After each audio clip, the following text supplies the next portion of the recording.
who served on the National Security Council under President Bush and Obama, and Bruce Klingner. He's a former CIA Deputy Division Chief for Korea. Thank you both for being here. So, Kelly, Singapore, June 12th. Location, does it matter? Actually, I think Singapore is a perfect location. Singapore is a very close and trusted partner of the United States. It's seen as relatively neutral in the region, and they have very good security apparatus there, too, so that'll be good for both of the leaders, of course. So I actually think it's quite a good location and a solid choice. And Bruce, what do you think about the timing of these things, right? You have the Americans coming home early this morning, and the announcement then of the time and place connected. Well, certainly the release of the Americans removes an impediment to what otherwise might have prevented a summit between the U.S. and North Korea, or certainly would have cast a dark cloud. So it's another gesture of goodwill by Kim Jong-un. It's really another in a rapid-fire series of foreign policy initiatives. So it removes the impediment, it sets a good tone, but most important is what will be on the agenda during that summit. And Kelly, if you look at the calendar, it's like 4 weeks away. What needs to happen between now and then? Well, a lot needs to happen. A lot goes into these presidential level summits. I suspect that right now the National Security Council staff is holding meetings with the State Department and the Defense Department and the intelligence community to develop the negotiating position, to develop the kinds of things we're going to try to pursue, as well as what we're prepared to offer as well to the North Koreans. So there's a lot of behind-the-scenes work going on right now. I also suspect there's an intense amount of outreach to our allies in the region, in particular Japan, which is quite nervous about the summit, and of course our allies, the South Koreans. And Bruce, you talked about it being kind of the removal of an impediment to moving forward here, but that dramatic return of the three Americans early this morning, does their arrival, just their arrival home, do you think it marks a new day for the U.S. relationship with North Korea, as the president suggests? Well, we've been down this path before. Of course, we're always concerned when any Americans are detained in North Korea, given the brutal treatment not only of Otto Warmbier, but some other Americans. But there were, I believe, 8 Americans released during the Obama presidency. The 2 of the 3 that were released today were arrested during President Trump's time in office. So it's usually an action taken by the North Korean security services, and then when it sort of percolates up to the leadership, they release the Americans when they either see as it's an impediment to improving relations, or they want to send it as a gesture of diplomatic outreach.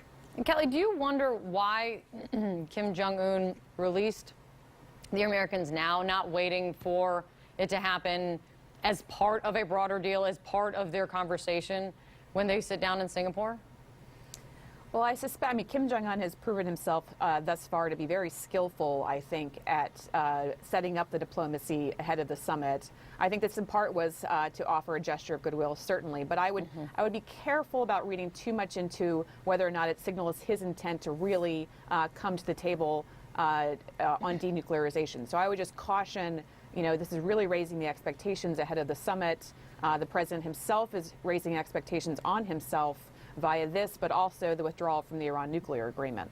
And I actually am really interested in your take on that. What do you think, Bruce, from your perspective, how that plays into how pulling out of the Iran deal plays into any potential deal or impacts any potential deal with North Korea? Where do you land on this? Well, certainly, as the U.S. has said, it's sending a signal that we're going to not accept an imperfect deal. One could certainly see from a North Korean point of view that it calls into question U.S. credibility. If the U.S. can pull out of one agreement, how can they sign an agreement with the U.S. on a North Korean nuclear deal? On the other hand, this was not a surprise. I think North Korea already factored that risk into its outreach to the U.S., its agreement for the summit. So I don't think it will have that big an impact, because North Korea certainly was expecting it. But Kelly, do you think at the very least now, and maybe that's what you're saying, that any nuclear deal with North Korea must be measured against the Iran deal that the president hates so much? I mean, if that's the case, how high of a bar is there now for success? I personally think the president has set a very high bar for success. I think a lot of people, especially in Congress, are going to be looking very closely at how he pursues these negotiations. And let's be honest, North Korea is a much tougher nut to crack than even Iran. They already have nuclear weapons, estimated around 20. So this is a much more difficult case for denuclearization than even Iran. So I think the president's withdrawal from the deal, his going out so publicly and talking about how it was such a lousy deal, has actually raised the bar on himself. Bruce, I want to ask you about the president's words. At the same time that he's standing with these 3 Americans who were held by North Korea, the president also says that Kim Jong-un really was excellent to these 3 incredible people.